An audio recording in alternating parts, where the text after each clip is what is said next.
Ooh, all right, we're heading to game 2, looking at some very curious lineup changes. Let's have a peek. All right. Game 1 went to the fish fillet, and we are now on the north. We don't have a Schlafens anymore. We have switched to Ohio. Salem, double Moskwa is still present. We got a Nevsky, Gearing, and a Ragnar. So we dropped from 3 DDs to 2. All the radars opposing you from the south. My boys in INGEN bringing a Conqueror and double Goliath, apparently determined to just melt everything. Rounding things out, Hindenburg, Moskva, Daring, and Kleber, our first French destroyer of the day. Dude, I am afraid for my Moskwas in Salem.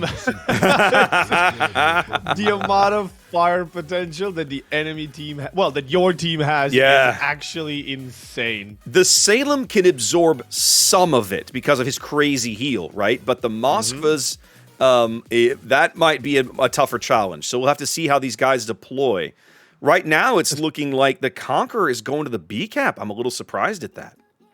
Especially considering the cruisers now, or most of them, don't have that capability to burn shorter. They burn like a lot longer now, right? Yeah. So, if you're a stationary Moskwa that's spotted from like 14 kilometers or so, yikes. Now, Moskva, if memory serves, Moskva does not burn like a super cruiser, like a Stalingrad would. She still has the old 30-second fire duration of a traditional cruiser, even though she has 65,000 hit points. So I'm pretty sure that's the case. Now, something else I'm noticing, have a look at your 2 Moskvas. One of them is packing survivability expert, and one of them isn't. That's interesting. I was about to say, take your 65K out the window. This guy's rocking This guy's got 70K, yeah. 65K is for losers. Yep. All right, so we have Salem, Ragnar, Ohio, and Moskwa all going to push like 9 and 10, and 1 Moskwa staying behind C. So that's a huge resource investment to 9 and 10 line for the fight over those 2 lines and domination of C cap. And your team, once again, seems to be responding in a similar fashion, sending 5 ships here, and both Goliaths are there. This is going to be interesting. The Goliaths are headed out to the 9-10 line, presumably to slow down and punish what they assume is going to be this heavy push from your team down the 9-10 line, which so far looks like that is more or less shaping up to be correct. We're about to have a little bit of early contact here between Ocean Man's Kleber and Vile's Ragnar. They're gonna stumble across each other here in just a few seconds as Ocean Man clears this island. What's funny about the other side is it's going to be a Gearing that's going to be smoke screening Nevsky against a Hindi that has no radar and a Conqueror. So essentially, Nevsky and Gearing are going to be constant threat to Conqueror and Hindenburg. So your guys have to win this side. Ocean Man giving up a ton of HP early, already under half. Trading decently with Vile, but Vile's got heals and Ocean Man doesn't. Yeah. Although torpedoes. Well, let's see. They only have 8 kilometers. Have an engine. Ooh, I think he's going to be fast enough. He's going to be fast enough. Just barely fast enough, but it's enough. Ocean Man even lower now, 2,000 HP. Even if he lives, he's out of the game. 300, 400 is going out. Wow. I'm really surprised he kept shooting there. I mean, it was a 4-on-1. Shooting at some point, and Villa actually got really smacked by, I think it was Goliaths. Like, he was the one who lost, I think, majority of the HP or more HP faster. The only problem is his support was turning into this Ohio salvo. This could be catastrophic. It isn't. The Ohio, not that bad. Most of it falls over the ship. The problem for your Marceau is that my team had a little bit more support here, and they were a little bit closer, I would say. And even if you drop Villa down to 1 HP, he's gonna get back to like at least 10K. With a couple of heals. You gotta kill him while he's spotted, or you're like it's over. Yeah, that's the trick. And then of course, it was 4-on-1 basically. I mean, with you had 4 different ships all shooting at the Kleber, and off he goes. Now we do pick up the C cap.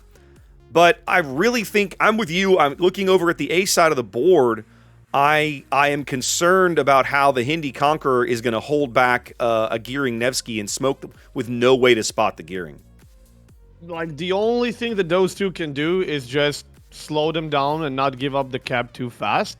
But the moment that Gearing and Nevsky decide this is the place, this is the time, Gearing's going to smoke up, launch torpedoes, keep spotting for Nevsky. Nevsky's going to stay in the smoke screen. He can't be torpedoed. He can't be radared. He can't be spotted.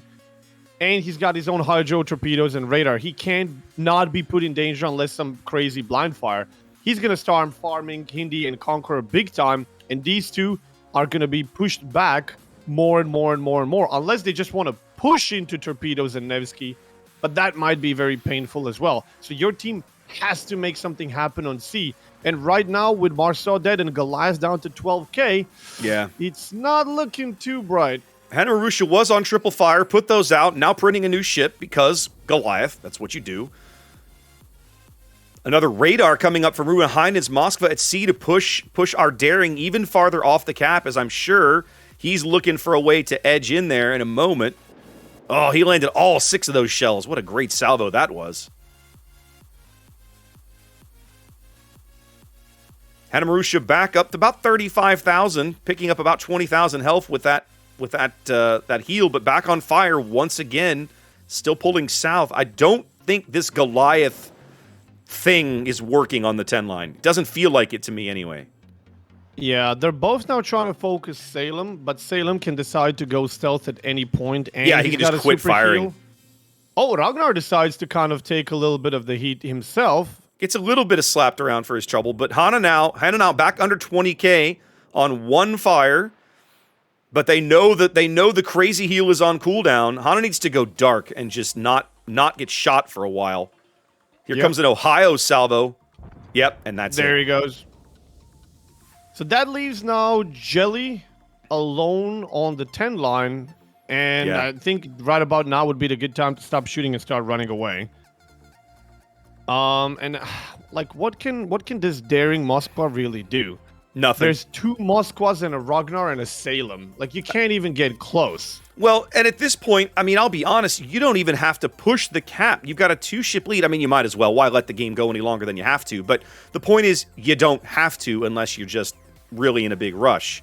I still feel like the Conqueror is kind of wasted over here as he takes 2 gearing torpedoes, and now the Nevsky's chipping in with his HE from behind the smoke screen. Yeah, if your team decided to accompany this Conqueror with a destroyer or a radar cruiser like Nevsky or something, so you at least have a chance to push while still maintaining that hydro, and you still have torpedoes like Hindi.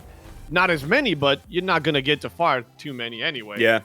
Then you would have a play, like a proper chance. Yeah. But as long as these two don't have a radar and don't have a DD and there's no carriers, how are they supposed to find a DD? I was going to say, now that I look at it, I'm looking at our lineup, realizing we only have the 1 radar, and that's basically what's hosing us here. Because our Moskva, Soap Gray, went over to the sea cap, but no enemy destroyer ever tried to cap that point as the daring goes down. Whereas if we'd had a radar on the B side of things with the Gearing Nevsky push, that might have made a big difference. Yeah, 1 radar, and he was kind of occupied for the sea cap in the middle of the map without the capability of really going anywhere else. I can see the whole Goliath Marceau, but Marceau went down a little bit too fast. Villa might actually go down here. Is he still detected? No. No, he's not. But he's burning. He's still burning, though. Yep. Yeah. Well, let's see. See if the fire runs long enough. Playing a little bit too risky. It might actually cost him his ship here. 2 more ticks, and it will. It will indeed. Okay. We'll call back a little bit of firepower, yeah. Unfortunately, Soap Gray's been just absolutely wrecked. And the gearing torpedoes Salem at is A. about to. Salem, if he can get these shots. He got 1. Once more. There's Soap getting a heal off. Oh, Salem decides to not shoot. Oh, they can't see Moscow. Okay. Yeah, they can't see him right now. And honestly, there's no need. They're going to go shove the Ohio in his face, and the Ohio's going to punch him out. Like, it's only a matter of time, really. There's the radar from Moscow. like they're still very healthy. All the ships in the green team are still really healthy. I'm just not sure why Villa decided to throw his ship away like that, but sure, they can afford to. They got the points, they got the caps, they got the HP, the ship advantage, they got every possible advantage there is, and positional as well. But still. Well, Peyton is about to wake up and discover more gearing torpedoes that he is not going to enjoy. So that will be... that kill's inevitable here at this stage. Moskva will go out in seconds, probably to the Ohio secondaries. Conqueror goes down. Moskva goes down. That is 940 points with 2 caps. Hindenburg can't do anything. Nope. It's going to be a 2-0 sweep for your boys. To me, it feels like this Hindenburg and Conqueror of yours were prepared for an open push. Yeah. Like they were they were hoping for an open gunfight, and they were going to kite. And that's it. And I mean, Conqueror and Hindenburg are fine, but I feel like you needed a DD at least to have something that's gonna give you detection and put the enemy DD and a handicap where he can't just drop a smoke for his Nevsky and then loiter around freely. He would have to be very careful. Yeah, I agree with you. That was GG. 2-0. Indeed. I hope the rest of the day goes a little bit more successful for your boys. I appreciate it. I am. You know what I'm most sad about? I wanted that Sleeping Giant rematch. That's what I wanted. I wanted that Sleeping Giant rematch after the Sleeping Giant game we had last time. I would not have any problem with going to map 3. Map 3s are always exciting, especially when you have like personal investments. Yeah. Then, yeah.